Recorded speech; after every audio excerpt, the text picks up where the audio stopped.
আসসালামু আলাইকুম। নিয়োগ বিজ্ঞপ্তি প্রকাশ করল বাংলাদেশ পুলিশ, সেপ্টেম্বর ২০২৪। এখানে পুলিশ কনস্টেবল পদে অনলাইনে আবেদন করার সুযোগ রয়েছে। এসএসসি পাস করলেই আবেদন করতে পারবেন।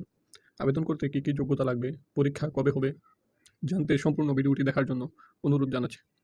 আর এরকম সকল ভিডিও সবার আগে পেতে চ্যানেলটি সাবস্ক্রাইব করে আমাদের সাথেই থাকুন। তাহলে চলুন আর দেরি না করে শুরু করা যাক আজকের ভিডিও। অনলাইনে আবেদন শুরু হবে ১ অক্টোবর ২০২৪ থেকে ১৫ অক্টোবর ২০২৪ পর্যন্ত। ট্রেনি রিক্রুট কনস্টেবল টিআরসি পদে নিয়োগের ক্ষেত্রে কোনো প্রকার আর্থিক লেনদেনে জড়িত হলে গ্রেফতার ও নিয়োগ বাতিল করা হবে। আর আবেদনপত্রে কোনো মিথ্যা বা ভুল তথ্য প্রদান করলে নিয়োগের অযোগ্য বলে বিবেচিত হবে। তো আবেদন করার জন্য আমাদের বয়সসীমা অবশ্যই ১৮ থেকে ২০ বছরের ভিতরে থাকতে হবে। যে সকল প্রার্থী বয়স ১৫ অক্টোবর ২০২৪ তারিখে বর্ণিত বয়সসীমার মধ্যে থাকবে তারা আবেদনের যোগ্য বলে বিবেচিত হবে। মানে ১৫ অক্টোবর ২০২৪ তারিখে আপনার বয়স অবশ্যই ১৮ থেকে ২০ বছরের ভিতরে হতে হবে।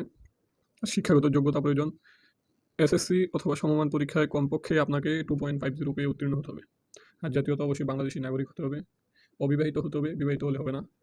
আর শারীরিক মাপ, উচ্চতা আপনার প্রয়োজন 5 ফিট 6 ইঞ্চি। তবে আপনি যদি মুক্তিযোদ্ধার সন্তান বা ক্ষুদ্র নৃগোষ্ঠী হন তাহলে আপনার জন্য 5 ফিট 4 ইঞ্চি শিথিলযোগ্য। আর মেয়েদের ক্ষেত্রে 5 ফিট 4 ইঞ্চি, তবে ক্ষুদ্র নৃগোষ্ঠী কোটার ক্ষেত্রে 5 ফিট 2 ইঞ্চি শিথিলযোগ্য। বুকের মাপ ছেলেদের ক্ষেত্রে শ্বাস ব্যতীত মানে সংকুচিত অবস্থায় 31 ইঞ্চি এবং শ্বাস নেওয়ার পরে 33 ইঞ্চি হতে হবে। তবে কোটার ক্ষেত্রে স্বাভাবিক অবস্থায় 30 ইঞ্চি, শ্বাস নেওয়ার পর সম্প্রসারিত অবস্থায় 31 ইঞ্চি। মেয়েদের ক্ষেত্রে বুকের মাপ প্রযোজ্য নয়। ওজন, বয়স এবং উচ্চতার সাথে অবশ্যই সামঞ্জস্য হতে হবে। আর দৃষ্টিশক্তি 6/6 হতে হবে। আপনি যদি এই পুলিশ কনস্টেবল পদে আবেদন করতে চান তাহলে আপনার নিকটবর্তী কম্পিউটার সেন্টার দোকান থেকে আবেদন করতে পারেন। আর যদি নিজে নিজে আবেদন করতে চান তাহলে এখানে বর্ণিত ধাপ অনুযায়ী আপনি আবেদন করতে পারেন। আবেদনের জন্য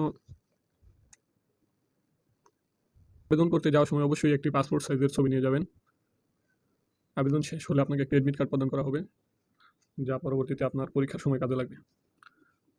তো আপনার প্রয়োজনীয় সনদপত্র যেগুলো লাগবে পরীক্ষার দিন: অ্যাডমিট কার্ড, শিক্ষাগত যোগ্যতা সনদপত্র, চারিত্রিক সনদপত্র, নাগরিকত্ব সনদপত্র, অভিভাবকের সম্মতিপত্র, জাতীয় পরিচয়পত্র, ছবি, মুক্তিযোদ্ধা, শহীদ মুক্তিযোদ্ধা, বীরাঙ্গনা সন্তানদের ক্ষেত্রে প্রমাণক মানে সার্টিফিকেট, ক্ষুদ্র নৃগোষ্ঠীর কোঠা, শারীরিক প্রতিবন্ধীর ক্ষেত্রে, তৃতীয় লিঙ্গের ক্ষেত্রে চাকরিজীবী প্রার্থীদের অনুমতিপত্র ইত্যাদি এই সকল সার্টিফিকেট লাগবে। আর পরীক্ষা এখানে দেখতে পাচ্ছেন কোন কোন জেলার পরীক্ষা কত তারিখে অনুষ্ঠিত হবে। ভিডিওটি আমি আর লম্বা করতে চাই না, তাই আপনারা এখানে স্কিপ করে দেখে নিতে পারেন।